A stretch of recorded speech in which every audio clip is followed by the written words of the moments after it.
ತೋಟಗಾರಿಕೆ ಸಚಿವರು ಈ ಭಾಗದಲ್ಲಿ ಓಡಾಡಬೇಕು. ನಮಗೆ ಕೃಷಿಗಿಂತ ಕರ್ನಾಟಕ ರಾಜ್ಯದಲ್ಲಿ ಅತಿ ಹೆಚ್ಚಿರೋದು ತೋಟಗಾರಿಕೆ. ಇಡೀ ದೇಶದಲ್ಲಿ ನಂಬರ್ 1 ಯಾವುದೋ ತೋಟಗಾರಿಕೆಯಲ್ಲಿ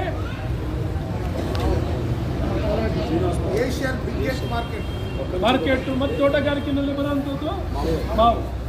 ಹಾಗೆ ಇಡೀ ರಾಜ್ಯದಲ್ಲಿ ನಂಬರ್ 1 ಇದೆ ಇಡೀ ದೇಶದಲ್ಲಿ. ಹಾಗಾಗಿ ತೋಟಗಾರಿಕೆ ಇಡೀ ದೇಶದಲ್ಲಿ ನಂಬರ್ 1 ತಕ್ಷಣ ಬಗೆಹರಿಸಬೇಕು. ಈಗ APMC ನಾವೆಲ್ಲ ಸೆಸ್ ತೆಗೆದಾಕ್ತೇವೆ. ನಮ್ಮ ಸರ್ಕಾರದಲ್ಲಿ ಸೆಸ್ ತೆಗೆದಾಕಿದ್ವಾ ಇಲ್ಲ? ಬರೀ 30% ಏನೋ ಇಟ್ಟಿದ್ವಲ್ವಾ? ಈಗ ಎಷ್ಟು ಇಟ್ಟಿದ್ದಾರೆ? ಮಂತ್ರಿನೂ ಬರಲ್ಲ, APMC ಮಂತ್ರಿನೂ ಬರಲ್ಲ, ತೋಟಗಾರಿಕೆನೂ ಮಂತ್ರಿನೂ ಬರಲ್ಲ, ಮುಖ್ಯಮಂತ್ರಿನೂ. ಸೊ ಇದೊಂದು ಸರ್ಕಾರ ಮಾವು ಬೆಳೆಗಾರರ ವಿರುದ್ಧವಾಗಿದೆ, ತೋಟಗಾರಿಕೆ ವಿರುದ್ಧವಾಗಿದೆ, ರೈತರ ವಿರುದ್ಧವಾಗಿದೆ. ತಕ್ಷಣ ಎದ್ದು ಬಂದು ನಮ್ಮ ರೈತರಿಗೆ ಬೆಂಬಲ ಕೊಡಲಿ. ನಾವು ನಿಮ್ಮ ಬೇಡಿಕೆಯನ್ನು ಈಡೇರಿಸಲಿಕ್ಕೆ 5 ರೂಪಾಯಿ ಬೆಂಬಲ ಬೆಲೆಯನ್ನು ಕೊಡಿಸ್ಲಿಕ್ಕೆ ನಿಮ್ಮ ಜೊತೆ ಇರ್ತೀವಿ ಅಂತ, ಈ ಹೋರಾಟದಲ್ಲಿ ನಿಮ್ಮ ಜೊತೆ ಇರ್ತೀವಿ ಅಂತ ಭಾಳ ಸ್ಪಷ್ಟವಾಗಿ ನಿಮ್ಮ ಜೊತೆ ಇರ್ತೀವಿ. ಇನ್ನೂ ಬಲಗೊಳಿಸೋಕ್ಕೆ ಇನ್ನೂ ಸಂಶೋಧನೆ, ಯಾಕೆಂದರೆ ನಾವೇನು ಬೆಳೆದಿರೋದು ತುಂಬ ಏನು ಬೆಳೆದಿರೋಂಥದ್ದನ್ನ ಈ ಮಾವು ಸಂಪೂರ್ಣವಾಗಿ ಬಳಕೆ ಆಗೋಕ್ಕೂ ಬೇರೆ ಬೇರೆ ಪದಾರ್ಥಗಳನ್ನು ಹೊಸ ಆವಿಷ್ಕಾರವನ್ನು ಮಾಡಿ ಹೊಸ ರೀತಿಯಲ್ಲಿ ಬಳಕೆ ಆಗೋ ರೀತಿಯಲ್ಲಿ ಮಾವು ಹೆಚ್ಚು ರೀತಿ ಬಳಕೆ ಆಗಬೇಕು ಇಡೀ ದೇಶದಲ್ಲಿ. ಆ ರೀತಿ ಬಳಕೆ ಆಗಲಿಕ್ಕೆ ಬರೀ ನಾವು ಆಮದು ಮಾಡೋದು ಒಂದೇ ಅಲ್ಲ, ಎಕ್ಸ್ಪೋರ್ಟ್ ಮಾಡೋದೇ ಒಂದೇ ಅಲ್ಲ, ನಮ್ಮ ದೇಶದಲ್ಲೂ ಅತಿ ಹೆಚ್ಚಿನ ಬಳಕೆ ಆಗೋ ರೀತಿಯಲ್ಲಿ ನೀರಿಲ್ಲದೇ ಭಾಳ ಕಷ್ಟಪಟ್ಟು ಕೆಲವು ಸಲ ಟ್ಯಾಂಕರ್ನಲ್ಲಿ ನೀರು ಹೊಡ್ಕೊಂಡು ಬೆಳಿತೀವಿ. ಭಾಳ ಕಷ್ಟಪಡೋವಂಥ ಜನ ನಮ್ಮ ಕೋಲಾರ ಜಿಲ್ಲೆಯ ಜನರು ಭಾಳ ಕಷ್ಟಪಡುವಂಥವ್ರು. ಬೇಸಾಯನ ಇಷ್ಟು ಪ್ರಕೃತಿ ವಿಕೋಪದ ಮಧ್ಯದಲ್ಲೂ ಭಾಳ ಕಷ್ಟಪಟ್ಟು ಬೆಳೆಯುವಂಥವ್ರು. ಹಾಗಾಗಿ ನಿಮ್ಮ ಜೊತೆ ನಿಮ್ಮ ನ್ಯಾಯಯುತವಾದಂಥ ಬೇಡಿಕೆಗೆ ನಿಮ್ಮ ಜೊತೆ ಇರ್ಕಿಂತ ಮತ್ತೊಮ್ಮೆ ನನ್ನೆಲ್ಲ ಸ್ನೇಹಿತರು ಅದಕ್ಕಾಗಿ ಇವತ್ತಿಲ್ಲಿ ಬಂದಿದ್ದೀವಿ. ನಿಮಗೆ ವಿಶ್ವಾಸವನ್ನು ಕೊಟ್ಟು ನಿಮ್ಮ ಜೊತೆ ಇದ್ದು ನಿಮಗೆ ನ್ಯಾಯ ಕೊಡಿಸ್ಲಿಕ್ಕೆ ನಿಮ್ಮ ಜೊತೆ ಇರ್ತೀವಿ.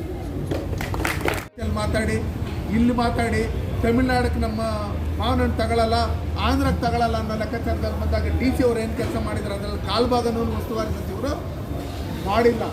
ಅದಕ್ಕೋಸ್ಕರ ಇವತ್ತು ನಮ್ಮ ಏನು ರೈತ ಮುಖಂಡರದ ಮಾವು ಬೆಳೆಗಾರರ ಸಂಘದ ಒಂದು ತಂಡ ಅಲ್ಲಿ ಹೋದಂಥ ಸಂದರ್ಭದಲ್ಲಿ ಹಿಂದೆ ನಾವೆಲ್ಲ ಏನು ನೆನ್ನೆ ಹೋರಾಟ ಮಾಡಿರ್ತಕ್ಕಂಥ ಬೆಳಗ್ಗೆಯಿಂದ ಸಂಜೆವರೆಗೂ ಹೋರಾಟ ಮಾಡೀನಿ. ಎಲ್ಲ ಮಾಧ್ಯಮ ಮಿತ್ರರು, ಎಲ್ಲ ರೈತ ಮುಖಂಡರುಗಳು, ಎಲ್ಲ ಮರ್ಚೆಂಟ್ಗಳು, ಎಲ್ಲ ಜನಪರ ಹೋರಾಟಗಾರರು, ಎಲ್ಲ ಮಾವು ಬೆಳೆಗಾರರೆಲ್ಲ ಸಪೋರ್ಟ್ ಕೊಟ್ಟಿದ್ದರಿಂದ ಬೆಳಗ್ಗೆ 6 ಗಂಟೆಯಿಂದ ಸಂಜೆ 4:15ವರೆಗೂ ಯಶಸ್ವಿಯಾಗಿ ಬಂದು ಆಚರಣೆ ಮಾಡಿದಿರಿ.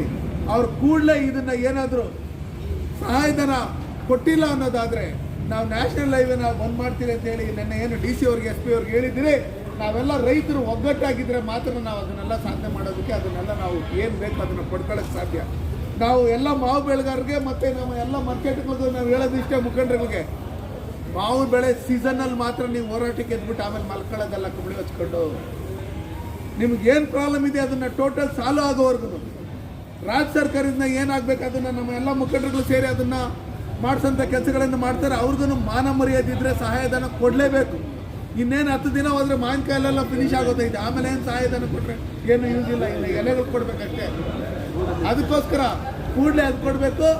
ನಾವು ಕೇಂದ್ರ ಸರ್ಕಾರದಿಂದ ನಮ್ಮ ಮಂತ್ರಿಗಳು ಏನಿದ್ದಾರೆ, ಕಾರ್ನಾಡ್ ಜೋಶಿ ಅವರು ಇರ್ಬೋದು, ವಿ ಸೋಮಣ್ಣ ಇರ್ಬೋದು, ಶೋಭಕ್ಕ ಅವರು ಇರ್ಬೋದು, ಇವ್ರನ್ನೆಲ್ಲ ಕರ್ಕೊಂಡೋಗಿ ನಾವೇನು ಅಂತಾರಾಷ್ಟ್ರೀಯ ಮಟ್ಟದಲ್ಲಿ ಮಾವು ಬೆಳೆಗಾರಕ್ಕೆ ಯಾವ ರೀತಿ ಅನುಕೂಲ ಮಾಡಿಕೊಡ್ಬೇಕು, ಯಾವ ರೀತಿ GST ಕಡಿಮೆ ಮಾಡಬೇಕು, ಯಾವ ರೀತಿ ನಾವು ಮಿಡ್ ಡೇ ಮೀಲ್ಸಲ್ಲಿ ಈ ಮಾವುದ ಒಂದು ತಿನಿಸನ್ನು ಮಕ್ಕಳಿಗೆ ಕೊಡೋಂಥದ್ದಾಗಬೇಕು, ಇದನ್ನೆಲ್ಲ ನಾವು ಮಾಡೋಂಥ ಕೆಲಸಗಳನ್ನು ನಮ್ಮ ಮುಖಂಡರುಗಳ ನೇತೃತ್ವದಲ್ಲಿ ಮಾಡ್ತೀರಿ.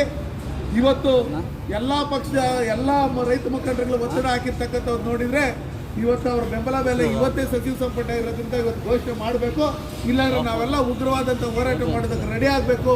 ನಮಗೆ ಮಾವಾಗಲಿ, ಟೊಮಾಟೊ ಆಗಲಿ, ರೇಷ್ಮೆಗಾಗಲಿ ಬೆಂಬಲ ಬೆಲೆ ಪರ್ಮನೆಂಟಾಗಿ ಸಿಗಲೇಬೇಕು.